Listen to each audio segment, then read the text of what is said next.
আপনারা ইতিমধ্যে জানেন যে চট্টগ্রাম বিশ্ববিদ্যালয় শিক্ষার্থীদের উপর জুবরার স্থানীয় টুকাই সন্ত্রাসীদের যে বর্বরচিত হামলা হয়েছে, এই হামলায় শত শত শিক্ষার্থী আহত হয়েছে এবং কয়েকজনকে আইসিইউতে ভর্তি করানো হয়েছে। প্রায় 24 ঘন্টারও বেশি সময় ধরে এই আক্রমণ চলমান ছিল শিক্ষার্থীদের উপর। অথচ এই সময়ের ভিতরে চট্টগ্রাম বিশ্ববিদ্যালয় প্রশাসন কোনো পদক্ষেপ নিতে পারেনি। তাদের ভূমিকা ছিল একদমই নীরব। এর জন্য অবশ্যই চট্টগ্রাম বিশ্ববিদ্যালয় প্রশাসনকে জবাবদিহিতা করতে হবে এবং অন্তর্বর্তী সরকারকে অবশ্যই এর দায় নিতে হবে।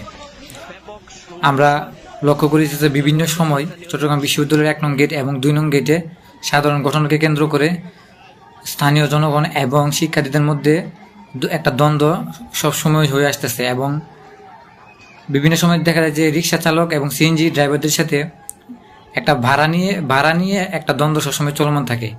নির্ধারিত ভাড়া থাকা সত্ত্বেও অতিরিক্ত ভাড়া দাবি করার ফলে দুই পক্ষের মধ্যে বাকবিতণ্ডার এক পর্যায়ে শিক্ষার্থী তার বেশিরভাগ সময় হেনস্থার শিকার হয় এবং বেশিরভাগ সময় তারা মারধরের শিকার হয়। জুবরা চট্টগ্রাম বিশ্ববিদ্যালয় প্রতিষ্ঠিত হওয়ার ফলে জুবরাবাসী সব দিক থেকে উপকৃত হয়েছে। যদি চট্টগ্রাম বিশ্ববিদ্যালয় জুবরায় প্রতিষ্ঠিত না হতো তাহলে তাদের অবস্থা কী হতো?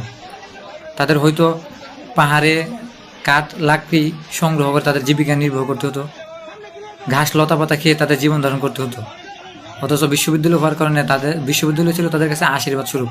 কিন্তু তারা শিক্ষার্থীদের সাথে যে আচরণটা করে এটা কোনোভাবে মেনে নেওয়া যায় না।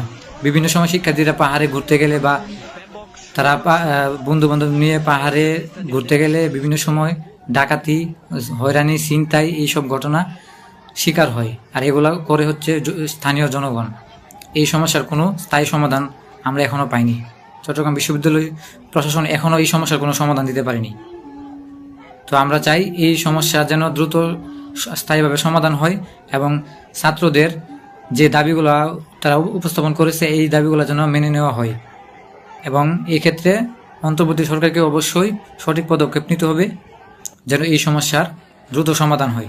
যারা এই ন্যাক্কারজনক হামলার সাথে জড়িত তাদের সকলকে চিহ্নিত করে যথাযথ বিচারের আওতায় এনে তাদেরকে শাস্তি দিতে হবে এবং এটা যদি না পারে তাহলে চট্টগ্রাম বিশ্ববিদ্যালয়ের প্রক্টোরিয়াল বডিকে অনতিবিলম্বে পদত্যাগ করতে হবে।